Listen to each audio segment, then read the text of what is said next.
എല്ലാവർക്കും നമസ്കാരം. ഇന്നത്തെ സത്സംഗം ആരംഭിക്കുകയാണ്. എല്ലാ ദിവസത്തെയും പോലെ തന്നെ ഈ ഒരു കർമ്മത്തെ ഭഗവാന്റെ തൃപാദങ്ങളിൽ സമർപ്പിച്ചുകൊണ്ട് നമുക്ക് ആരംഭിക്കാം. ഭാഗവതം പറയാനും കേൾക്കാനുമുള്ള അനുഗ്രഹവും അനുവാദവും നൽകണേ സർവേശ്വര. ഓം നമഃ ശിവായ. ഓം നമഃ ശിവായ. ഓം നമഃ ശിവായ. ഓം ഗും ഗുരുഭ്യോ നമഃ. ഓം ഗും ഗുരുഭ്യോ നമഃ.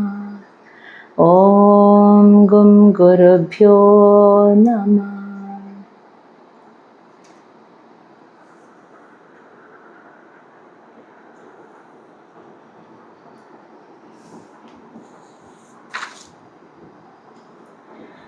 ശ്രീമദ് ഭാഗവതം തൃതീയ സ്കന്ധം അധ്യായം 30.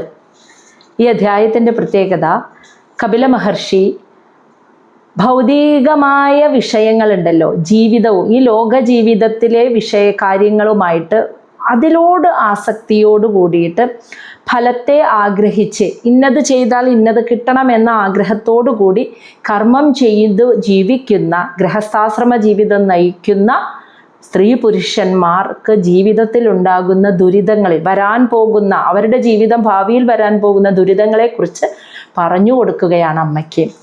അപ്പോൾ ഈ ലോകത്ത് ജീവിക്കുമ്പോൾ ഈ ലോകത്തെ വിഷയങ്ങളെക്കുറിച്ച് മാത്രം, അതായത് ജനിക്കുക, നമ്മൾ സാധാരണ ഇങ്ങനെ ജീവിച്ചു പോന്നേ, വളരുക, പഠിക്കുക, വിദ്യാഭ്യാസം, ജോലി, ഒന്ന് കഴിഞ്ഞാൽ അടുത്തത്, അത് കഴിഞ്ഞാൽ വിവാഹം, മക്കളുടെ വളർച്ച, അവരുടെ ഭാവി, ബാങ്ക് ബാലൻസ്, വീട്, സമ്പാദ്യം, ഇതിനെക്കുറിച്ച് മാത്രം, ഇങ്ങനെയുള്ള വിഷയങ്ങളോട് ആസക്തി വെച്ച് ഇങ്ങനെയുള്ള വിഷയത്തെക്കുറിച്ച് മാത്രം സദാ മനസ്സുകൊണ്ട് ഇങ്ങനെ ചിന്തിച്ചിരിക്കുന്ന ആളുകളുടെ ജീവിതത്തിൽ ഉണ്ടാകുന്ന ദുരിതം, അതിനെക്കുറിച്ചാണ് ഈ ഒരു അധ്യായത്തിൽ പറയുന്നത്.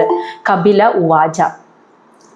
തസ്യ ഏതസ്യ ജനഃ നൂനം ന അയം വേദ ഉരുവിക്രമം കാല്യമാനഃ അഭി ബലിനഃ വായോഃ ഇവ ഘന ആവലി. തസ്യ ഏതസ്യ ജന നൂനം ന അയം വേദ ഉരുവിക്രമം കാല്യമാനഃ അഭി ബലിനഃ വായോഃ ഇവ ഘനാവലി. തസ്യ ഏതസ്യ എന്ന് ഇവിടെ പറയുന്നത് കഴിഞ്ഞ അധ്യായത്തിൻ്റെ തുടർച്ചയായിട്ട്. കഴിഞ്ഞ അധ്യായത്തിൽ പറഞ്ഞു ഭഗവാൻ, നമ്മൾ ആ ഈശ്വരൻ എന്നും പരമാത്മാവെന്നും പരബ്രഹ്മമെന്നും ദൈവമെന്നും ഭഗവാൻ എന്നൊക്കെ നമ്മൾ വിളിക്കുന്ന ദൈവം യഥാർത്ഥത്തിൽ ആരാണ്? ക്രിയാശക്തിയെ, കർമ്മശക്തിയെ നൽകുന്ന പ്രകൃതി എന്ന ശക്തിയാണ് ആ ദൈവം. ആ ശക്തിയാണ് കാലത്തിൻ്റെ സ്വരൂപത്തോട് മാറിക്കൊണ്ടിരിക്കുന്ന കാലസ്വരൂപനായിരിക്കുന്നതും ആ ശക്തിയാണ്. അപ്പോൾ ഇതിങ്ങനെ ആ ശക്തിയെക്കുറിച്ച് ശക്തിയുടെ പ്രഭാവത്തെക്കുറിച്ച് പറഞ്ഞു തന്നല്ലോ. അത് ആ ശക്തിയെയാണ് ഇവിടെ തസ്യ ഏതസ്യ എന്ന് പറയുന്നത്. ആ കാലത്തിൻ്റെ സ്വരൂപത്തോട് കൂടിയിരിക്കുന്ന ആ പ്രകൃതി ശക്തിയെ ജനഹ, മനുഷ്യൻ, നൂനം, തീർച്ചയായിട്ടും, അയം ഈ മനുഷ്യര്, ന വേദഃ അറിയുന്നില്ല, ഉരുവിക്രമം ആ ശക്തിയുടെ മാഹാത്മ്യം, പ്രഭാവത്തെ, ആ പ്രകൃതി ശക്തിയുടെ പ്രഭാവത്തെക്കുറിച്ച് മനുഷ്യര് ഒന്നും തന്നെ അറിയുന്നില്ല. കാല്യമാനഃ അഭി ബലിനഃ, യഥാർത്ഥത്തിൽ കാല്യമാനഃ ആ കാലസ്വരൂപ രൂപത്തിലിരിക്കുന്ന പ്രകൃതി ശക്തിയാണ് ബലിനഃ, ശക്തമായി നമ്മളെ വഹിച്ചുകൊണ്ട് നമ്മളെ ഇങ്ങനെ നയിക്കുന്നത് ആ ശക്തിയാണ്. നമുക്ക് മനസ്സിലായല്ലോ, ശരീരം എന്ന വസ്തു, മനസ്സ്, ബുദ്ധി, ഇത് മൂന്നും ചലിപ്പിക്കുന്നത് ഇച്ഛാശക്തി, ജ്ഞാനശക്തി, ക്രിയാശക്തി ആയിരിക്കുന്ന ശക്തി സ്വരൂപിണിയാണ്. പ്രകൃതി ശക്തിയാണ് ഇതിനെ മൂന്നും ചലിപ്പിക്കുന്നത്. മനസ്സ് ചലിച്ചില്ലെങ്കിൽ എന്താർത്ഥം? ചിന്തയില്ല. ബുദ്ധി ചലിച്ചില്ലെങ്കിൽ തീരുമാനമില്ല, അതായത് ബുദ്ധി ഇല്ലാണ്ടാവുക. മനസ്സ് കയ്യിൽ നിന്ന് പോകുമ്പോൾ മാനസികമായി താളം തെറ്റുക, അപ്പോൾ സ്വബോധം നഷ്ടപ്പെട്ടവരാവില്ലേ? അതുപോലെ ശരീരം ചലിച്ചില്ലെങ്കിൽ എന്തായിരിക്കും അവസ്ഥ? അപ്പോൾ ശരീരവും മനസ്സും ബുദ്ധിയും ചലിപ്പിക്കുന്ന ആ ശക്തിയാണ് നമ്മളെയൊക്കെ ഇങ്ങനെ നിലനിർത്തിക്കൊണ്ടു പോകുന്നത്. അപ്പോൾ നമ്മളെയൊക്കെ, അതാണ് കാല്യമാനഃ അഭി ബലിനഃ, ശക്തമായിട്ട് നമ്മളെയൊക്കെ ഇങ്ങനെ വഹിച്ചു കൊണ്ടുപോകുന്ന ശക്തി എന്ന് പറയുന്നത് ആ പ്രകൃതി ശക്തിയാണ്. എന്നിട്ടൊരു ഉദാഹരണം പറയാണ്, വായോഹോ ഇവ ഘന ആവലി, ആകാശത്തിലെ ആ മേഘക്കൂട്ടങ്ങൾ കാറ്റ് വഹിച്ചു കൊണ്ടുപോകുന്ന, കാറ്റ് നീങ്ങുന്നിടത്തേക്ക് മേഘം നീങ്ങുന്നത് കണ്ടിട്ടില്ലേ? മേഘത്തിന് ഒരു സ്ഥലത്തും ഉറച്ചു നിൽക്കാൻ പറ്റില്ല. കാറ്റ് എവിടേക്കാണോ ശക്തമായി വീശുന്നത് അവിടേക്ക് മേഘങ്ങൾ നീങ്ങുന്നത് പോലെ ഈ ലോകത്ത് കാണുന്ന സർവ്വചരാചരങ്ങളെയും ജീവസത്തകളെയും ചലിപ്പിച്ചുകൊണ്ട് ഇങ്ങനെ വഹിച്ചുകൊണ്ട് നിലനിർത്തി, ജനിക്കുക, നിലനിർത്തുക, ഇല്ലാതാക്കുക, ജനിക്കുക, പിന്നെയും നിലനിർത്തുക, ഇല്ലാതാക്കുക, ഇങ്ങനെ വഹിച്ചു കൊണ്ടുപോകുന്ന, ഓരോ ചലനത്തിനും ശക്തി നൽകി വഹിച്ചു കൊണ്ടുപോകുന്ന ആ പ്രകൃതി എന്ന ശക്തിയുടെ മഹാത്മ്യത്തെ പക്ഷേ മനുഷ്യർ മനസ്സിലാക്കുന്നേ അറിയുന്നേയില്ല എന്നാണ് ഈ ആദ്യം പറഞ്ഞു കൊടുത്തത്. അതറിയാതെ ശ്ലോകം 2 യം യം അർത്ഥം ഉപാദത്തെ ദുഃഖേന സുഖ ഹേതവേ തം തം ദൂനോതി ഭഗവൻ പുമാൻ ശോചതി യത് കൃതേ. യം യം ഏത് അർത്ഥം വസ്തുവിനെ ഉപാദത്തെ നേടുന്നു ദുഃഖേന കഷ്ടപ്പെട്ടിട്ട് സുഖഹേതവേ ആ പ്രകൃതി ശക്തിയെ അറിയാതെ ഈ ലോക ജീവിതത്തിൽ സുഖത്തെ, അതാണ് സുഖഹേതവേ, സുഖം ഉണ്ടാക്കാൻ, സുഖത്തിന് കാരണമാവാൻ, സുഖവും സന്തോഷവും സമാധാനത്തോടു കൂടി ജീവിക്കാൻ വേണ്ടി ദുഃഖേന ഒരുപാട് കഷ്ടപ്പെട്ടിട്ട് പല പല വസ്തുക്കളെ, ഏതൊക്കെ വസ്തുക്കളെ ഒരു മനുഷ്യൻ നേടുന്നുവോ തം തം ആ വസ്തുക്കളൊക്കെ ഭഗവാൻ ആ പ്രകൃതി ശക്തി ദൂനോതി നശിപ്പിച്ചു കളയുന്നു എന്ന്. അപ്പോൾ പുമാൻ മനുഷ്യൻ ശോചതി യത് കൃതം അതുമൂലം ആ മനുഷ്യൻ ശോചതി ദുഃഖിക്കുന്നു. നമ്മളിങ്ങനെ പ്ലാൻ ചെയ്യാണ്, ഇന്നതുപോലെയൊക്കെ ഇന്ന ജോലി ഇങ്ങനെ ചെയ്യണം, ബിസിനസ് ഇങ്ങനെ ചെയ്യണം, ഇത്രയും പൈസ ഉണ്ടാക്കണം, എന്നിട്ട് അങ്ങനെ ചെയ്യണം, ഇങ്ങനെ ചെയ്യണം, കാറ് വാങ്ങണം, അത്രയും ബാങ്ക് ബാലൻസ് ഉണ്ടാക്കണം, ഇങ്ങനെ അതൊക്കെ ചെയ്ത് കഴിഞ്ഞാൽ ഞാൻ സന്തോഷവാനായിരിക്കും, അല്ലെങ്കിൽ എനിക്ക് വളരെ സന്തോഷമാവും, അല്ലെങ്കിൽ മക്കളുടെ ഭാവി. ഇനി ചില അമ്മമാരാണെങ്കിൽ മക്കള് അവർ സുരക്ഷിതമായി, അവർ ഇത്രയും കഴിഞ്ഞു, അവരിന്നതായി, ഇന്നതിലെത്തിയാൽ എനിക്ക് സമാധാനമായി, എനിക്ക് സന്തോഷമായി. അപ്പം ഇന്നതിനൊക്കെ ചെയ്യാൻ, ഇന്ന കാര്യങ്ങളൊക്കെ ചെയ്തു കഴിഞ്ഞാൽ, ഇന്നതൊക്കെ നേടിയെടുത്തു കഴിഞ്ഞാൽ എനിക്ക് ഈ ജീവിതത്തിൽ സന്തോഷമുണ്ടാവും എന്ന് കരുതിയിട്ട് എന്തൊക്കെയാണോ ജീവിതത്തിൽ ഒരുപാട് കഷ്ടപ്പെട്ട് ബുദ്ധിമുട്ട് നേടിയെടുക്കുന്നത് ഈ പ്ലാനൊക്കെ ആ പ്രകൃതി ശക്തി അങ്ങോട്ട് പൊട്ടിച്ചാൽ കളയും.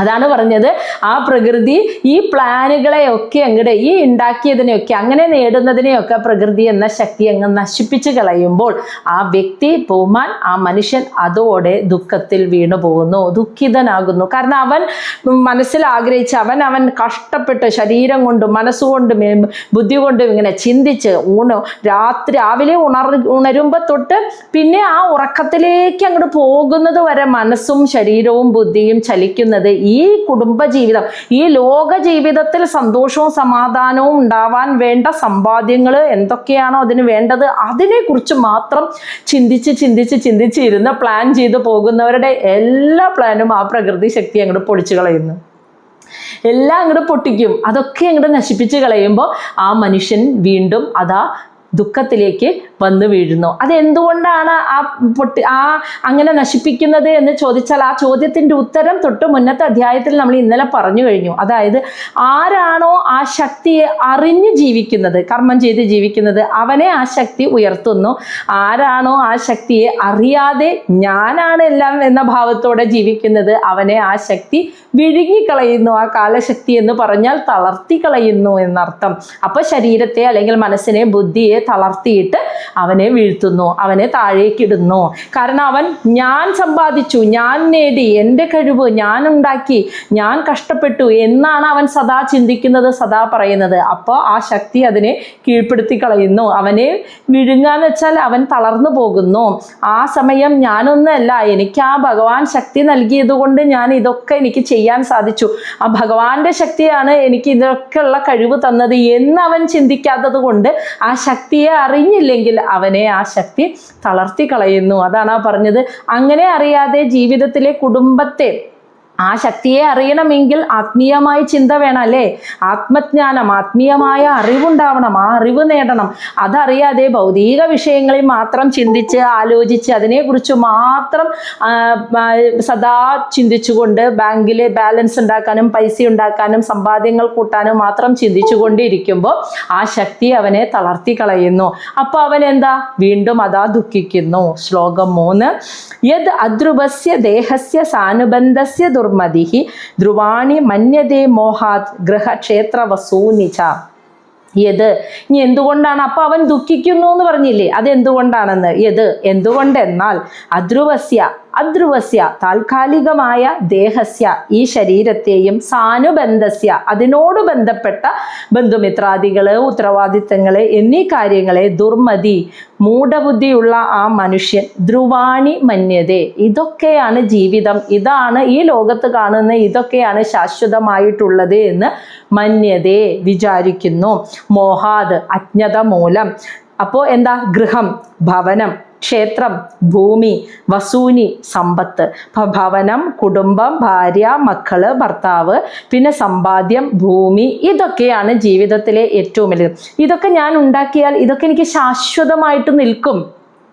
ഇത്ര ബാങ്ക് ബാലൻസ് ഉണ്ടാക്കുക, ഇത്ര സെന്റ് സ്ഥലം മേടിച്ചാൽ, അല്ലെങ്കിൽ വിവാഹം കഴിഞ്ഞ് ഭാര്യ, ഭർത്താവ്, മക്കള്, ഇതൊക്കെ 2 മക്കളുണ്ടായാൽ, അല്ലെങ്കിൽ മക്കള് നല്ല വിദ്യാഭ്യാസം നേടിയാൽ, വിവാഹം കഴിഞ്ഞാൽ, അവർ സെറ്റിലായാൽ, ഇതൊക്കെ ഇങ്ങനെ ശരിയാക്കി വെച്ച് കഴിഞ്ഞാൽ ഞാൻ എനിക്ക് സന്തോഷമായിട്ട് ഇരിക്കാമെന്ന് വിചാരിച്ചിട്ടാണ് ഈ കഷ്ടപ്പെടുന്നതേ.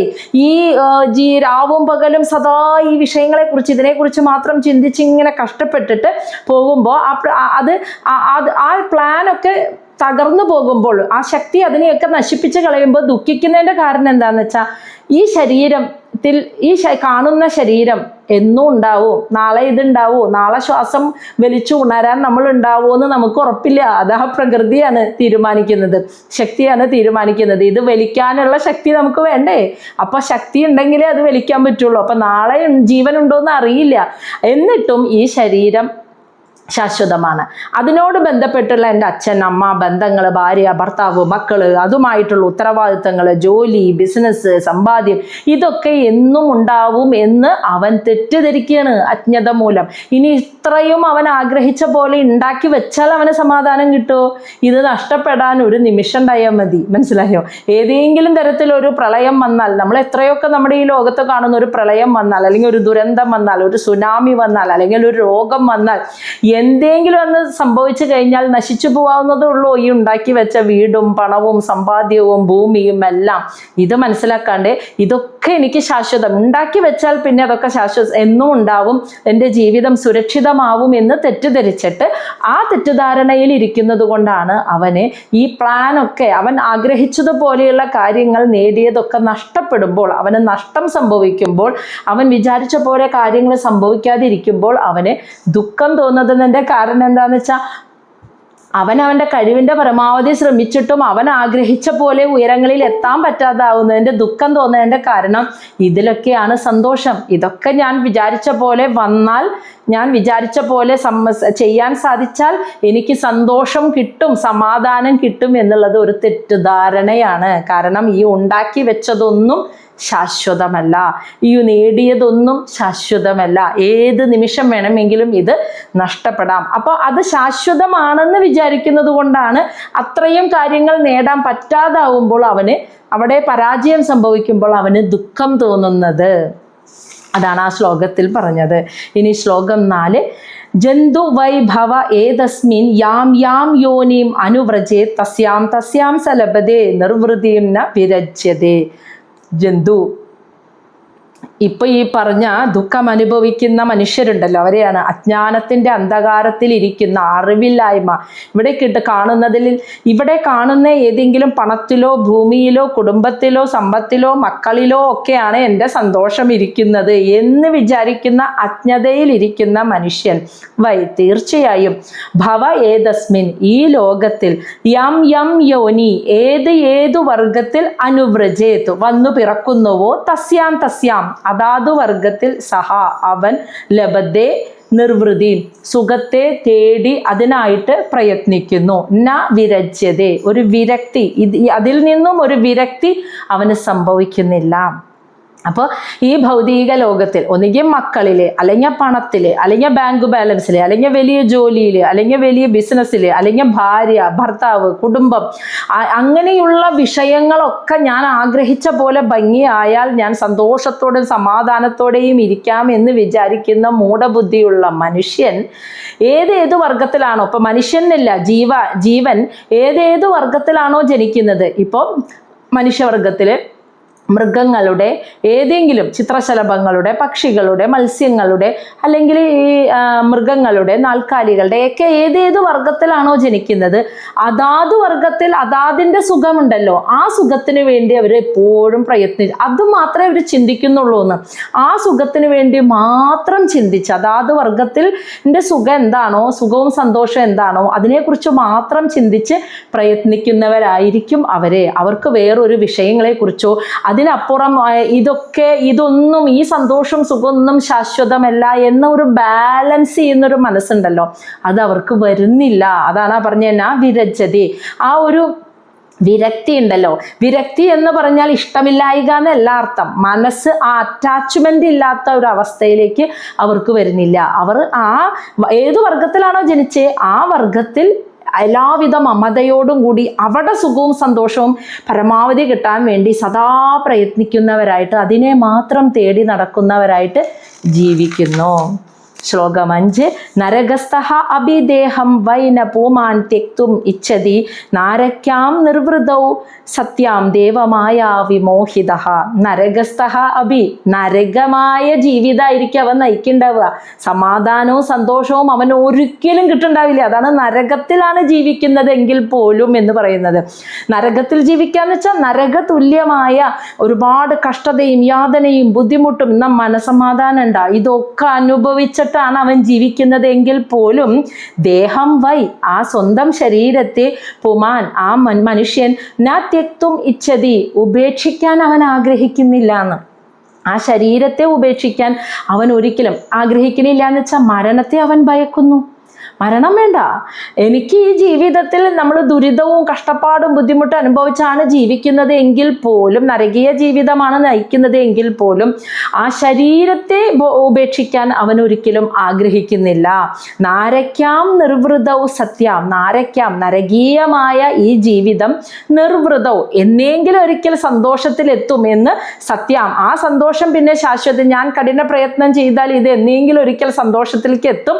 ആ സന്തോഷം പിന്നെ ശാശ്വതമായിട്ട് ആ സന്തോഷത്തോടു കൂടി ജീവിക്കാമെന്ന് ദേവമായ വിമോഹിത, ആ പ്രകൃതി ശക്തിയുടെ മായയാൽ മോഹിക്കപ്പെട്ട് മൂഢബുദ്ധികളായിട്ട് ജീവിക്കുന്ന മനുഷ്യരാണ് അവരെന്ന് മനസ്സിലായ. അപ്പൊ കഷ്ടപ്പെട്ട് എന്നെങ്കിലും ഒരിക്കലേ, അല്ലെങ്കിൽ ഒരു 10 വർഷം കഴിഞ്ഞ് ഇതൊക്കെ വിചാരിച്ച കാര്യങ്ങളൊക്കെ ശരിയായി കഴിഞ്ഞാൽ ഞാൻ സന്തോഷമായിട്ട് സമാധാനമായിട്ട് പിന്നെ അവിടെ അങ്ങോട്ട് ജീവിക്കാമെന്ന് വിചാരിച്ചിട്ടാണ് ഈ ലോകത്തെ എല്ലാ മനുഷ്യരും ഓടിക്കൊണ്ടിരിക്കുന്നത് അല്ലേ. 5 വർഷം കഴിഞ്ഞ് 10 വർഷം കഴിഞ്ഞ്, അല്ലെങ്കിൽ ഓരോന്നൊക്കെ ഇങ്ങനെ പറഞ്ഞു വെച്ചിട്ടുണ്ടാവും. മക്കൾ സെറ്റിലായാൽ, അല്ലെങ്കിൽ ഇത്രയ്ക്ക് ബാങ്ക് ബാലൻസ് ഉണ്ടായാൽ, അല്ലെങ്കിൽ ഇന്ന കാര്യങ്ങൾ, ഇത്രയ്ക്ക് സെന്റ് ഭൂമി മേടിച്ചാൽ, അല്ലെങ്കിൽ ഇന്നതുപോലെ ജോലി കിട്ടിയാൽ അപ്പം ഞാൻ സന്തോഷത്തോട് എന്നിട്ട് വേണം എനിക്ക് സ്വസ്ഥമായും സമാധാനമായി ഇരിക്കാൻ എന്ന് പറഞ്ഞ് ഇരിക്കുന്ന മനുഷ്യരുടെ കാര്യമാണ് ഈ പറഞ്ഞത്.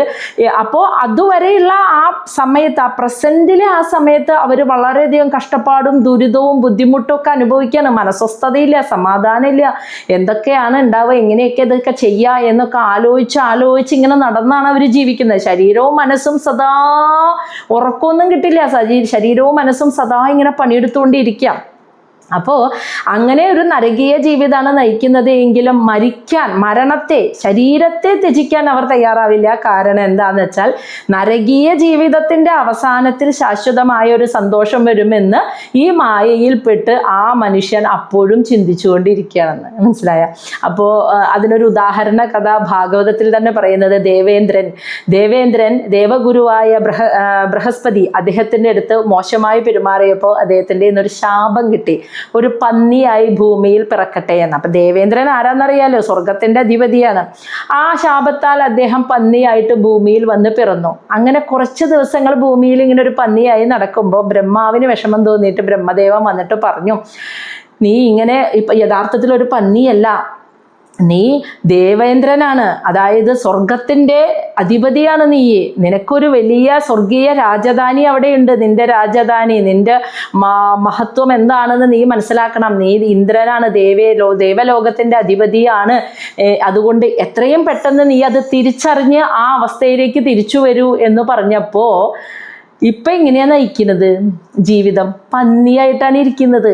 പക്ഷേ അതൊന്നും ആ അദ്ദേഹത്തിൻ്റെ ബോധത്തിൽ ആ മായയിൽ പെട്ടിട്ട് ഞാൻ സ്വർഗത്തിൻ്റെ അധിപതിയാണ്, യഥാർത്ഥത്തിൽ ഞാൻ അത്രയും വലിയ പൊസിഷനിൽ ഇരിക്കുന്ന ഒരാളാണ്, ഇത്രയും വലിയ രാജധാനി എനിക്ക് അവിടെ ഉണ്ട്, ഇതൊന്നും ഓർമ്മ വരാതെ ആ മായയിൽ കിടക്കുന്നത് കൊണ്ട് ആ സത്യത്തെ തിരിച്ചറിയാതെ അദ്ദേഹം ബ്രഹ്മദേവൻ വിളിച്ചിട്ട് പോലും ആ സ്വർഗത്തിലേക്ക് തിരിച്ചു ചെല്ലാൻ വിസമ്മതിച്ചു. കാരണം ഞാൻ ഈ രൂപമാണ്, പന്നിയായിട്ടാണല്ലോ കാണുന്നത്. അപ്പോൾ ഇതാണ് എൻ്റെ ശരീരം, ഞാൻ പന്നിയാണ് എന്ന് വിചാരിച്ച് കുറേ കാലം ആ മായയിൽപ്പെട്ട് ഭൂമിയിൽ തന്നെ അലഞ്ഞു തിരിഞ്ഞ് ജീവിച്ചു എന്നാ പറയണേ. കുറച്ച് ദിവസം കഴിഞ്ഞപ്പോഴേക്കും ബ്രഹ്മദേവൻ വന്നു, മതി, സ്വയം തിരിച്ചറിയൂ നീ യഥാർത്ഥത്തിൽ ആരാണെന്ന്. ഒരു പന്നിയായിട്ട് ഇവിടെ ഈ എന്താ പറയുക വൃത്തികെട്ട വസ്തുക്കൾ കഴിച്ച് ഈ ഭൂമിയിൽ ഇങ്ങനെ അലഞ്ഞു തിരിഞ്ഞ് നടക്കേണ്ട ഒരു ജന്മമല്ല നിൻ്റേത്. നീ അത്രയും വലിയ ആളാണ്, ദേവലോകത്തിൻ്റെ അധിപതിയാണ്, നിന്നെ കാത്ത് ഇത്രയും വലിയ സ്വർഗീയ രാജധാനിയാണ് അവിടെ ഇരിക്കുന്നത് എന്ന് ഓർമ്മപ്പെടുത്തിയിട്ടും മായയിൽ വീണ് കിടക്കുന്നതുകൊണ്ട് ദേവേന്ദ്രൻ അത് ഓർമ്മ വരുന്നില്ല. കാരണം ഈ രൂപത്തെ നോക്കുമ്പോൾ പന്നിയുടെ രൂപമാണ്, ഇതാണ് ഞാൻ എന്ന് തെറ്റിദ്ധരിച്ച് ബ്രഹ്മദേവൻ വന്ന് വിളിച്ചിട്ട് പോലും ആ യഥാർത്ഥ അവബോധത്തിലേക്ക് ചിന്തിക്കാതെ ആ സ്വർഗത്തിലേക്ക് ചെല്ലാൻ അദ്ദേഹം വിസമ്മതിച്ചു. എന്നിട്ട് ഒരുപാട് വർഷം ഭൂമിയിൽ അലഞ്ഞു തിരിഞ്ഞ് പന്നിയായി ജീവിച്ചു എന്നാണ് പറയുന്നത്. അപ്പം അതാണ് ആ മായയിൽപ്പെട്ട്, മായയാൽ മോഹിക്കപ്പെട്ട് നരകീയ ജീവിതമാണ്. മനുഷ്യൻ പന്നിയെ പോലെയാണ് ഇവിടെ കഷ്ടപ്പെട്ട് ദുരിതനുഭവിച്ച് മനസ്സമാധാനം എന്ന് പറയുന്നത് ഇല്ല, അങ്ങനത്തെ ജീവിതമാണ് നയിക്കുന്നത് എങ്കിൽ പോലും എൻ്റെ യഥാർത്ഥ ഞാൻ എന്താണ്, എൻ്റെ ജന്മലക്ഷ്യം, ഞാൻ അതിനെക്കുറിച്ചാണ് ചിന്തിക്കേണ്ടത്, ഞാൻ അതിനെക്കുറിച്ചാണ് അറിയേണ്ടത്. ഇത് ഉത്തരവാദിത്വമാണ്. ഈ ശരീരത്തിൽ ഞാൻ ഇരിക്കുമ്പോൾ ഈ ശരീരവുമായി ബന്ധപ്പെട്ട് എൻ്റെ കർമ്മങ്ങൾ ചെയ്യാനുള്ളത് ഉത്തരവാദിത്വമാണ്. പക്ഷേ ആ കർമ്മം ചെയ്യാൻ ശരീരത്തിനും മനസ്സിനും ബുദ്ധിക്കും ശക്തി നൽകുന്നത് പ്രകൃതിയാണ്. അപ്പോൾ ആ ശക്തിയെ പ്രാർത്ഥിക്കുക, ശക്തിയെ ആരാധിക്കുക, എല്ലാത്തിനും എനിക്ക് ശക്തി നൽകണേ എന്ന് പ്രാർത്ഥിച്ചുകൊണ്ട് കർമ്മം ചെയ്യാതെ ഞാൻ നേടി, ഞാൻ സമ്പാദിച്ചു, ഞാൻ പ്ലാൻ ചെയ്തു, ഞാൻ കഷ്ടപ്പെട്ടു, എനിക്കിത്രയൊക്കെ നേടാൻ സാധിക്കും എന്ന് ചിന്തിക്കുന്നിടത്താണ് അവൻ്റെ പരാജയം സംഭവിക്കുന്നത്. അപ്പോൾ ഞാൻ കഷ്ടപ്പെട്ട് അധ്വാനിച്ചാൽ നാളെ എനിക്ക് കുറേ കാര്യങ്ങളൊക്കെ ഉണ്ടാവാം, അപ്പോൾ എനിക്ക് അതൊക്കെ സുഖമായിട്ട് കിട്ടും, അനുഭവിക്കാം, അപ്പം ഞാൻ സുഖമായി ജീവിക്കാം എന്ന് പ്രതീക്ഷ വെച്ച് ഈ മനുഷ്യരങ്ങനെ ഈ ഭൗതിക വിഷയങ്ങൾ ആസക്തരായിട്ട് മൂഢന്മാരായിട്ട് സ്വസ്ഥതയില്ലാതെ മരണം വരെ സ്വസ്ഥത ഉണ്ടാവില്ല, അങ്ങനെ ജീവിക്കുന്നു. ശ്ലോകം 6. ആത്മജായ സുത അഘാര പശുദ്രവിണ ബന്ധുഷു നിരൂഢ മൂലഹൃദയ ആത്മാനം ബഹുമന്യതേ. ആത്മാ സ്വന്തം ശരീരം, ജായ ഭാര്യ, സുത കുട്ടികൾ, അഘാര ഭവനം, പശു മൃഗങ്ങൾ, അതായത് നമ്മൾ വളർത്തുന്ന മൃഗങ്ങൾ, അല്ലെങ്കിൽ പശു പാല് തരുമ്പോൾ വരുമാന മാർഗത്തിനായിട്ടൊക്കെ വളർത്തുന്ന മൃഗങ്ങൾ, അതുപോലെ ദ്രവിണ സമ്പത്ത്, ബന്ധുഷു ബന്ധുമിത്രാദികൾ, സുഹൃത്തുക്കൾ, ഇവരോടൊക്കെയുള്ള നിരൂഢ മൂലഹൃദയ, ഇവരോടൊക്കെയുള്ള ആഴത്തിൽ വേരൂന്നിയ മമത നിറഞ്ഞ ആ ഹൃദയത്താൽ ആത്മാനം ബഹുമന്യതേന്ന് എന്ന് വെച്ചാൽ എന്താ, ഞാൻ ആണ് ഇവരെയൊക്കെ കൊണ്ടുപോകുന്ന നായകൻ എന്ന് ബഹുമാനിച്ച്, സ്വയം ബഹുമാനിച്ച് ആ മനുഷ്യൻ ജീവിക്കുന്നു. ഇപ്പം എൻ്റെ ശരീരത്തെ ഭക്ഷണം കൊടുത്ത് അതിനു വേണ്ട പണം സമ്പാദിച്ച് നിലനിർത്തുന്നത് ഞാനാണ്. എൻ്റെ ഭാര്യനെ, എൻ്റെ മക്കളെ, എൻ്റെ കുടുംബത്തെ, മൃഗങ്ങളെ, സ്വത്ത്, സമ്പാദ്യം, ബാങ്ക് ബാലൻസ്, ബന്ധുമിത്രാദികൾ, ഇവരെയൊക്കെ സംരക്ഷിക്കുന്നത് ഞാനാണ്. അവരോടൊക്കെയുള്ള മമത, വേരുറച്ച മമത, അറ്റാച്ച്മെൻറ്റ് മനസ്സിലൊഴിക്കുന്നത് കൊണ്ട് ഞാനാണ് ഇവരെയൊക്കെ നയിക്കുന്നത്. എൻ്റെ ശക്തി കൊണ്ട് ഞാൻ പണിയെടുത്ത് കഷ്ടപ്പെട്ട് പണം ഉണ്ടാക്കി ഇവരൊക്കെ സുഖമായിട്ട് കുടുംബത്തിലുള്ള ഫാമിലി സുഖമായിട്ട് ജീവിക്കുന്നു. ഞാനില്ലെങ്കിൽ ഇവർക്കൊന്നും ജീവിക്കാൻ പറ്റില്ല. ഇവരെങ്ങനെ ജീവിക്കും ഞാനില്ലെങ്കിൽ? അപ്പം ഞാൻ കഷ്ടപ്പെട്ട് അധ്വാനിച്ച് പണം സമ്പാദിച്ച് എൻ്റെ മക്കളെ, ഭാര്യയെ, കുടുംബത്തിനെ, ഇതിനെയൊക്കെ ഞാൻ നന്നായി നോക്കുന്നു എന്ന് ഇവർ തെറ്റിദ്ധരിച്ചിരിക്കുകയാണെന്ന് മനസ്സിലായ. അതായത് ഇപ്പം നമ്മൾ പറയില്ലേ, നമ്മൾ ധൃതരാഷ്ട്രരെ മഹാഭാരതത്തിൽ നിന്ന് പോയി നോക്കി നോക്കൂ.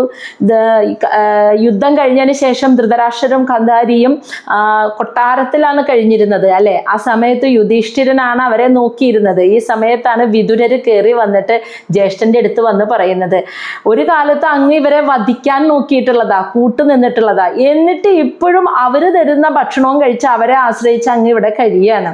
അപ്പം യുധിഷ്ഠിരൻ അത് പറഞ്ഞ് ധൃതരാഷ്ട്രരെ കൂട്ടിക്കൊണ്ടുപോയി. ധൃതരാഷ്ട്രരെയും ഗാന്ധാരിയെയും വിദുരർ കൂട്ടിക്കൊണ്ടുപോയപ്പോൾ അവരെ കൊട്ടാരത്തിൽ കാണാതായപ്പോൾ യുധിഷ്ഠിരൻ ഒരുപാട് കരഞ്ഞു.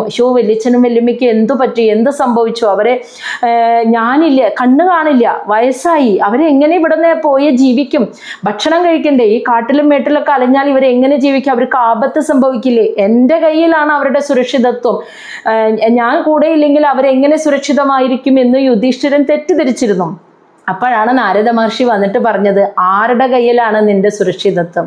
ആരുടെയും കയ്യിലല്ല.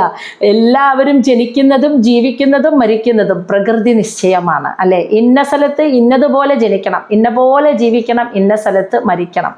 അപ്പോൾ ഇതിനിടയിൽ നമ്മൾക്ക് ഓരോ നിമിഷവും ഭക്ഷണം കഴിക്കാൻ കിട്ടുന്നതും ഒക്കെ നമ്മളൊന്ന് ആലോചിച്ച് നോക്കൂ. ഒരു നേരം നമ്മുടെ മുന്നിലെ പ്ലേറ്റിലെ ചോറും കറിയും ഉണ്ടെങ്കിൽ ഏതോ നാട്ടിലുണ്ടാക്കിയ അരി, ഏതോ നാട്ടിൽ ആരോ കൃഷി ചെയ്ത പച്ചക്കറികൾ, ഇതൊക്കെ ഉച്ചയ്ക്ക് നമ്മുടെ പ്ലേറ്റിൽ എങ്ങനെ വന്നു? നമ്മൾ ആരെങ്കിലും പോയിട്ട് ആ നാട്ടിൽ പോയിട്ട് ആ പാടത്തുനിന്ന് ആ അരി, കൃഷി ചെയ്ത അരി മേടിച്ചുകൊടുന്നതാണോ? ഓരോരോ വ്യക്തികളിലൂടെ അത് വഹിച്ചു കൊണ്ടുവന്ന്, പച്ചക്കറികൾ കൊണ്ടുവന്ന് നമ്മുടെ വീടിനടുത്തുള്ള കടയിൽ അത് വിൽക്കാൻ വെച്ചത്. ഇതൊക്കെ ആര് നയിച്ചു? ഈ വിൽക്കുന്ന ആൾക്കാർ കൊണ്ടുവന്നതാണോ നമുക്ക് തരാൻ വേണ്ടിയിട്ട്? അല്ല. നമ്മളന്ന് മേടിക്കുന്ന അവർക്ക്, ആ ചാക്കിൽ നിന്ന് നമ്മൾ അതിൽ നിന്ന് 2 കിലോ അരി മേടിച്ചു കൊണ്ടുവരുന്ന അവർക്കും അറിയില്ല. അപ്പൊ ഇതൊക്കെ ഒന്ന് ആലോചിച്ച് നോക്കൂ. എവിടെയോ ഏതോ ലോകത്ത് ഉണ്ടാക്കുന്ന പച്ചക്കറികൾ, അരി, സാധനങ്ങൾ നമ്മൾ ഇരുന്ന് ഭക്ഷിക്കുന്നു. എങ്ങനെ എത്തി ഇത് നമ്മുടെ പ്ലേറ്റിൽ? നമ്മൾ അറിഞ്ഞിട്ടാണോ?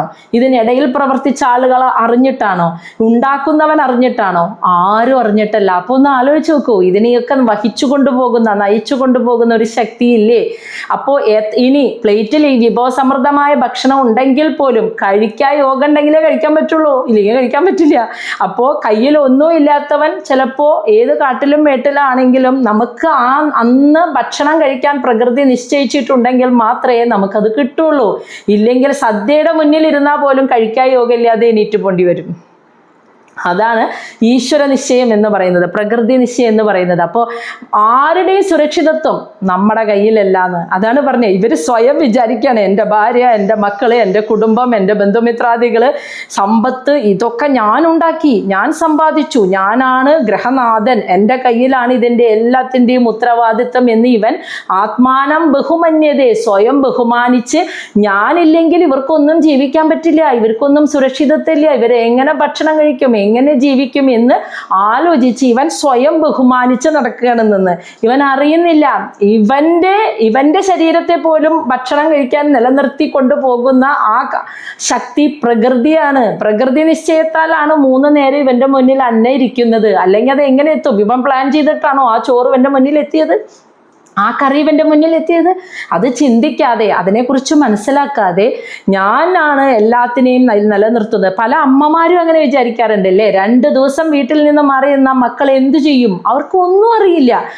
തെറ്റായ ധാരണയാണ് അത്. നമ്മൾ മാറി നിന്നാലും അവർ ജീവിക്കും. അവർക്ക് വെച്ച് വിളമ്പി കൊടുക്കാൻ അമ്മയില്ലെങ്കിൽ വിശന്നാൽ അവർ തനിയെ അടുക്കളയിൽ കയറി ഭക്ഷണം ഉണ്ടാക്കി കഴിക്കാൻ പ്രാപ്തരാവും. നമ്മുടെ തെറ്റിദ്ധാരണയാണ്. നമ്മളില്ലെങ്കിൽ അവർ വീട്ടിൽ ഇരിക്കില്ല, ഭക്ഷണം കഴിക്കാൻ കിട്ടില്ല, അവർക്കൊന്നും ചെയ്യാൻ സാധിക്കില്ല, അവർക്ക് ജീവിക്കാൻ പറ്റില്ല എന്ന് ഓരോ അച്ഛന്മാരും ഓരോ അമ്മമാരും തെറ്റായിട്ട് ധരിക്കുകയാണ്. അവരില്ലെങ്കിലും നാളെ നമ്മളില്ലെങ്കിലും ഈ ലോകം ഇങ്ങനെ തന്നെ പോയിക്കൊണ്ടിരിക്കും, ഒരു മാറ്റവുമില്ലാതെ. അത് മനസ്സിലാക്കാതെ എല്ലാം ഞാനാണ്, എൻ്റെ കയ്യിലാണ് എന്ന് ഇവൻ സ്വയം തെറ്റിദ്ധരിച്ച് ജീവിക്കുന്നു. ശ്ലോകം 7. സന്ദഹ്യമാന സർവാംഗ യേഷാമുദ്വഹനാദീനാം കരോതി അവിരതം മൂഢഃ ദുരിതാനി ദുരാശയഃ. സന്ദഹ്യമാന സർവാംഗ, സർവ അവയവങ്ങളും വെന്തെരിയുന്നു എന്ന്. ഇങ്ങനത്തെ ഗൃഹസ്ഥന്മാരായിട്ടുള്ള പുരുഷന്മാരില്ലേ, അവരുടെ സ്ത്രീകളുടെയും സർവ അവയവങ്ങളും വെന്തുരുകയാണെന്ന്. എങ്ങനെ? യേഷാം, ഇതിനൊക്കെ, ഉദ്വഹനാദീനാം, കുടുംബത്തെ, യേഷാം എന്ന് വെച്ചാൽ ആ കുടുംബാംഗങ്ങളെ, ഉദ്വഹന പരിപാലിക്കുന്നതിൽ, ആദീന ആദി കൊണ്ടിട്ട് ഉത്കണ്ഠരായിട്ട്, ഭാര്യ, മക്കള്, കുടുംബം, മക്കളുടെ പഠനം, ഇതൊക്കെ മുന്നോട്ട് കൊണ്ടുപോകണം. അയ്യോ, ബാങ്ക് ബാലൻസ്, ലോണ്, കാര്യങ്ങൾ, ഇതിനെയൊക്കെ ഭംഗിയാക്കാൻ വേണ്ടി കുടുംബത്തെ പരിപാലിക്കാതിൽ ആദി കൊണ്ട് ഉത്കണ്ഠയുള്ളവരായിട്ട് കഷ്ടപ്പെടുകയാണെന്ന്. അവിരതം എന്ന് വെച്ചാൽ എപ്പോഴും കർമ്മം ചെയ്ത് കഷ്ടപ്പെട്ട് പണിയെടുക്കുന്നു മൂഢന്മാരായ ഇങ്ങനെയുള്ള ആളുകൾ. അത് അങ്ങനെ പണിയെടുത്തിട്ട് അവരുടെ അവയവങ്ങൾ ഓരോന്നും വെന്തുരുക എന്ന് വെച്ചാൽ തളർന്നു പോവാണെന്ന്. കുറേ ഓടിക്കഴിഞ്ഞാൽ ശരീരവും മനസ്സും തളർന്നു പോകുന്നു. ദുരിതാനി എന്ന് വെച്ചാൽ പാപകരമായ പ്രവൃത്തികളിലൂടെ, ദുരാശയ, അതായത് ഇങ്ങനെ ഒരുപാട് ദുർമോഹങ്ങൾ, പണം സമ്പാദിക്കണം, കുടുംബത്തെ പോറ്റണം, മക്കളെ വളർത്തണം, ലോൺ അടയ്ക്കണം, അത് ചെയ്യണം, ഇത് ചെയ്യണം, ഇത്ര ബാങ്ക് ബാലൻസ് ഉണ്ടാക്കണം, ഇതിനെക്കുറിച്ചൊക്കെ ചിന്തിച്ച് പുരുഷന്മാര് അവരുടെ കുടുംബത്തെ പോറ്റ് അവരുടെ സുരക്ഷിതത്വം അവരെ പരിപാലിക്കുന്നതിൽ ആദി കൊണ്ടിട്ട് പാപകരമായ പ്രവൃത്തികൾ എന്ന് വെച്ചാൽ എന്താ, അവിടുന്ന് ഇവിടുന്നും അതിൽ കുറെ കാശിടും, ഇതിൽ കുറെ കാശിടും, കുറെ സൈഡ് ബിസിനസ് ചെയ്യും, കുറെ അതിൽ ചെയ്യും, ഇതിൽ ചെയ്യും. ഏതൊക്കെ വഴിയിലൂടെ കാശുണ്ടാക്കാൻ നോക്കിയിട്ട്, പൈസ ഉണ്ടാക്കാൻ നോക്കി കുടുംബത്തെ സംരക്ഷിക്കാനായിട്ട് കഷ്ടപ്പെട്ട് ശ്രമിച്ച് അവരവരുടെ ശരീരത്തെയും മനസ്സിനെയും തളർത്തി കളയാണ് ചെയ്തുകൊണ്ടിരിക്കുന്നത് ഇന്നത്തെ കാലത്തുനിന്ന്. ശരിയല്ലേ പറയുന്നത്? സദാ ചിന്തിക്കുന്നത് ഇതിനെ എങ്ങനെ, ഭക്ഷണം, വസ്ത്രം, പാർപ്പിടം, മക്കളുടെ പഠിപ്പ്, ഭാര്യ ഭർത്താവ് ചെലവ്, അച്ഛനമ്മ ചെലവ്, ഇതിനെ കുറിച്ച് മാത്രമാണ്. അങ്ങനെ മുന്നോട്ട് പോകുന്ന ആ പുരുഷൻ അറിയണില്ല അവൻ്റെ ഈ കർത്തവ്യമാണ് ഇത്. പക്ഷേ അവൻ്റെ ജന്മലക്ഷ്യം സന്തോഷവും സമാധാനവും ഇതിലല്ല. എൻ്റെ ജന്മലക്ഷ്യം, ഞാൻ ഈ ശരീരം എടുത്തത് ഞാൻ ആ ഒരു ഈശ്വരീയമായ ശക്തിയെ, എനിക്ക് ദൈവീക ശക്തിയെ കുറച്ചെങ്കിലും എനിക്ക് അറിയാൻ കഴിയണം ഈ ജന്മത്തിൽ എന്ന് വിചാരിച്ച് കർമ്മങ്ങൾക്കൊരു നേരം, സാധനകൾക്കും ഈശ്വരപ്രാർത്ഥനകൾക്കും ഒരു നേരം, അങ്ങനെ ജീവിതത്തെ ചിട്ടയോടുകൂടി കർമ്മങ്ങൾ ചെയ്യുക, സാധനകൾ ചെയ്യുക, ഈശ്വര ചിന്തയോടുകൂടി ഇരിക്കുക. അങ്ങനെ ജീവിതത്തെ, ആത്മീയ ജീവിതത്തെയും ഭൗതിക ജീവിതത്തെയും ബാലൻസ് ചെയ്ത് കൊണ്ടുപോകാൻ ശ്രമിക്കുന്നില്ല എന്ന്. സദാ ഈ പൈസ ഉണ്ടാക്കുക, കുടുംബം, ബാങ്കിൽ അടയ്ക്കുക, ലോൺ അടയ്ക്കുക, കുറി അടയ്ക്കുക, മക്കളുടെ പഠിപ്പിനുള്ളത് അതിനടയ്ക്കുക, ഇത് മാത്രം ചിന്തിച്ചു കൊണ്ട് നടക്കുന്ന ആളുകളുടെ കഥയാണ് ഈ പറയുന്നത്. ശ്ലോകം 8. ആക്ഷിപ്ത ആത്മേന്ദ്രിയ സ്ത്രീണാം അസദീനാം ച മായയ രഹഃ രജിതയഃ ആലാഭേ ശിശൂനാം കളഭാഷിണാം. ഇതിൻ്റെ കൂടെ വേറൊരു അവസ്ഥയും കൂടി പറയാൻ കേട്ടാ. സ്ത്രീണാം അസദീനാം എന്ന് വെച്ചാൽ അസത്തായ സ്ത്രീകൾ എന്ന് പറഞ്ഞാൽ മോശപ്പെട്ട സ്ത്രീകൾ എന്നല്ല അതിൻ്റെ അർത്ഥം. ആ വാക്കിൻ്റെ അർത്ഥം എന്ന് വെച്ചാൽ എൻ്റെ ഭർത്താവ്, എൻ്റെ മക്കള്, ഈ ഒരു സ്വാർത്ഥ ചിന്തയോടുകൂടി അവരുടെ സന്തോഷം, മക്കളുടെ പഠിപ്പ്, വേറെ ആരെ കുറിച്ചോ ഒരു ചിന്തയില്ല. മറ്റു ബന്ധുക്കളെ കുറിച്ചോ, കുടുംബാംഗങ്ങളെ കുറിച്ചോ, അയൽവക്കത്തെക്കുറിച്ചോ, സമൂഹത്തെക്കുറിച്ചോ ഒരു ചിന്തയില്ല. ഈ വീടിൻ്റെ ഉള്ളിൽ എൻ്റെ ഭർത്താവിന് നല്ല ശുശ്രൂഷ, നല്ല ഭക്ഷണം, എൻ്റെ മക്കൾക്ക് നല്ല സന്തോഷം, അതിന് നല്ല ഭക്ഷണം, മക്കളുടെ പഠിപ്പ്, ഇത് മാത്രം. ഈ ഒരു സ്വാർത്ഥമായ അതിനുള്ളിൽ ഒതുങ്ങിക്കൂടിയ ചിന്തയോടുകൂടി മാത്രം ജീവിക്കുന്ന സ്ത്രീകളുണ്ട്. അവരെയാണ് സ്ത്രീണാം അസദീനാം എന്ന് പറയുന്നത്. ആ സ്ത്രീകളുടെ മായായ, അവരുണ്ടാക്കുന്ന മായ, അവരിലൂടെ മായ പ്രവർത്തിച്ചിട്ട് രഹഃ രജിതയ, രഹഃ എന്ന് വെച്ചാൽ ഏകാന്തമായ സ്ഥലത്ത്, രജിതയ എന്ന് വെച്ചാൽ രചിക്കുക എന്ന് വെച്ചാൽ പറഞ്ഞു കൊടുക്കുന്നത്. അതായത് ഇങ്ങനെയുള്ള സ്ത്രീകൾ ഭർത്താവ് ഒറ്റയ്ക്കിരിക്കുന്ന സമയത്തൊക്കെ അടുത്ത് ചെന്നിരുന്നിട്ട് അങ്ങനെ പൈസ ഉണ്ടാക്കണം, ഇങ്ങനെ മക്കളുടെ പഠിപ്പ്, മോൾക്ക് അത് വേണം, മോന് ഇത് വേണം, കുട്ടികളുടെ അത്രയും സമ്പാദിക്കണം, അവർക്ക് വേണ്ടി ഇന്നത് ചെയ്യണം, ഇത്രയും കാശുണ്ടാക്കണം, ഇങ്ങനെ പണത്തിനെ കുറിച്ചും സമ്പാദ്യത്തെ, നമുക്ക് അവരെ പോലെ തന്നെ നല്ല വീട് വെക്കണം, അങ്ങനെ കുറേ സ്വപ്നങ്ങൾ ഇങ്ങനെ ഭർത്താവിൻ്റെ മനസ്സിലേക്ക് ഒറ്റയ്ക്കിരിക്കുന്ന സമയത്ത് സ്ത്രീകൾ ചെന്നിരുന്ന് സ്നേഹത്തോടെ ഇങ്ങനെയൊക്കെ കുറേ കാര്യങ്ങൾ പറയുമ്പോൾ അവരുടെ ഇന്ദ്രിയങ്ങളിലൂടെ അത് കേട്ടിട്ട് അവരതിൽ വീഴും. ഭാര്യ പറയുന്നത് ശരിയാ, നമ്മൾ സ്വന്തം കുടുംബത്തെക്കുറിച്ചാണല്ലോ അവൾ ചിന്തിക്കുന്നത്, അപ്പോൾ നല്ല വീട് വേണം, മക്കൾക്കൊക്കെ നന്നായി നടക്കണം, അവരുടെ സന്തോഷം, ഇതിനെക്കുറിച്ചാണ് അവൾ എനിക്ക് പറഞ്ഞു തരുന്നതെന്ന് വെച്ചിട്ട് ആ പുരുഷൻ്റെ മനസ്സ് അതിൽ വീണു പോവും. ഈ സമയത്ത് ആലാപേ ശിശുനാം കളഭാഷിണാം, കുട്ടികളുടെ മധുരമായ വാക്കുകളും കളികളും കാണുമ്പോൾ, അതാണ് ശിശുനാം കളഭാഷിണം എന്ന് വെച്ചാൽ മധുരമായ വാക്കുകൾ, ആലാപേ അവരുടെ കളിച്ചിരികൾ, ഇതൊക്കെ കാണുമ്പോൾ ആക്ഷിപ്ത മനസ്സും ഇന്ദ്രിയവും അതിൽ വശംവദരായി പോകുന്നു എന്ന് പുരുഷന്മാരുടെ. അതാണ് എന്നാണ് ആ പറഞ്ഞത്. മൊത്തത്തിൽ അവര് ഈ ഒരു കാര്യങ്ങളെ കുറിച്ചാണ് ചിന്തിച്ചുകൊണ്ടിരുന്ന് ഇങ്ങനെ സ്വന്തം ശരീരത്തെ നശിപ്പിച്ചുകൊണ്ടിരിക്കുന്നത്, മനസ്സിനെ. അതോടൊപ്പം കൂടെ നിൽക്കുന്ന ഭാര്യ ഈ ഒരു അസത്ത്, ഭൗതികം, അതായത് സ്വാർത്ഥമായ ചിന്ത, വേറെ സമൂഹവും മറ്റുള്ളവരെ കുറിച്ച് ഒന്നും ഒരു ചിന്തയില്ലാതെ സ്വാർത്ഥ ചിന്ത മാത്രമായിട്ട് ഇരിക്കുന്ന സ്ത്രീകളും ഇങ്ങനെ ഒറ്റയ്ക്കിരിക്കുമ്പോൾ ചെവിയിൽ ഓതി കൊടുക്കുന്ന വാക്കുകൾ, അതോടൊപ്പം മക്കളുടെ സന്തോഷം, കളിചിരി കാണുമ്പോൾ അതൊക്കെ എന്നും വേണം. എൻ്റെ ഭാര്യയും മക്കളും എന്നും സന്തോഷമായിട്ട് ഇരിക്കണം, അവർക്ക് സന്തോഷം കിട്ടണം എന്ന് വിചാരിച്ച് ഇതിലൊക്കെ പുരുഷൻ്റെ, അച്ഛൻ്റെ മനസ്സ്, ഇന്ദ്രിയവും അതിന് വശംവദരായി പോകുന്നു. അങ്ങനെ ആ ശ്ലോകത്തിൻ്റെ പൂർണ്ണത വന്നിട്ടില്ല. 9ാമത്തെ ശ്ലോകം കൂടി കേൾക്കുമ്പോഴാണ് അവിടെ പൂർണ്ണത വരിക. അങ്ങനെ ഗൃഹേഷു കൂടധർമ്മേഷു ദുഃഖതന്ത്രേഷു അതന്ത്രിത കുറുവൻ ദുഃഖപ്രതികാരം സുഖവത് മന്യതേ ഗൃഹി.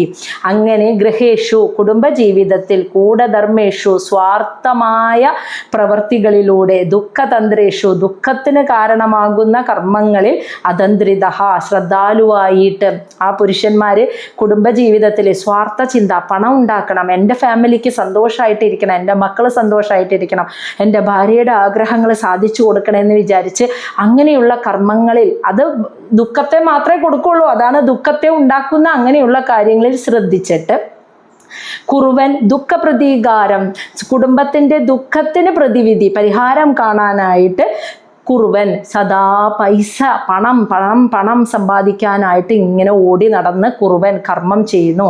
സുഖവത് മന്യതേ, ഇതിൽ നിന്ന് സന്തോഷം കിട്ടുമെന്ന് വിചാരിച്ചിട്ട് ഗൃഹി, ഒരു ഗൃഹസ്ഥൻ, ഒരു ഗൃഹനാഥൻ അതിൽ നിന്നൊക്കെ സന്തോഷം കിട്ടുമെന്ന് വിചാരിച്ച് ഭാര്യയെയും മക്കളെയും സന്തോഷിപ്പിക്കാൻ, അവർക്ക് പണം ഉണ്ടാക്കി കൊടുക്കാൻ, അവർ സന്തോഷമായിട്ടിരിക്കാൻ, അതിന് വേണ്ടിയിട്ട് ഇത് മാത്രം ചിന്തിച്ചിട്ട് ഇതാണ് ഇതിൽ നിന്ന് അവർ സന്തോഷമായിരുന്നാൽ ഞാനും സന്തോഷിക്കും, അപ്പോൾ സന്തോഷമായൊരു കുടുംബജീവിതം ഉണ്ടാവും എന്ന് വിചാരിച്ച് അവരെ സന്തോഷിപ്പിക്കാനായിട്ട് നല്ല സ്വത്ത്, സമ്പാദ്യം, പണം, കാറ്, വലിയ വീട്, മക്കളുടെ വിദ്യാഭ്യാസം, ഇതിനൊക്കെ വേണ്ടി ഇങ്ങനെ രാവും പകലും ഈ ഒരു ചിന്തയിൽ മാത്രം ഓരോ പുരുഷന്മാരും ജീവിതത്തെ ഇങ്ങനെ ഒഴിഞ്ഞു വെക്കുകയാണെന്ന്.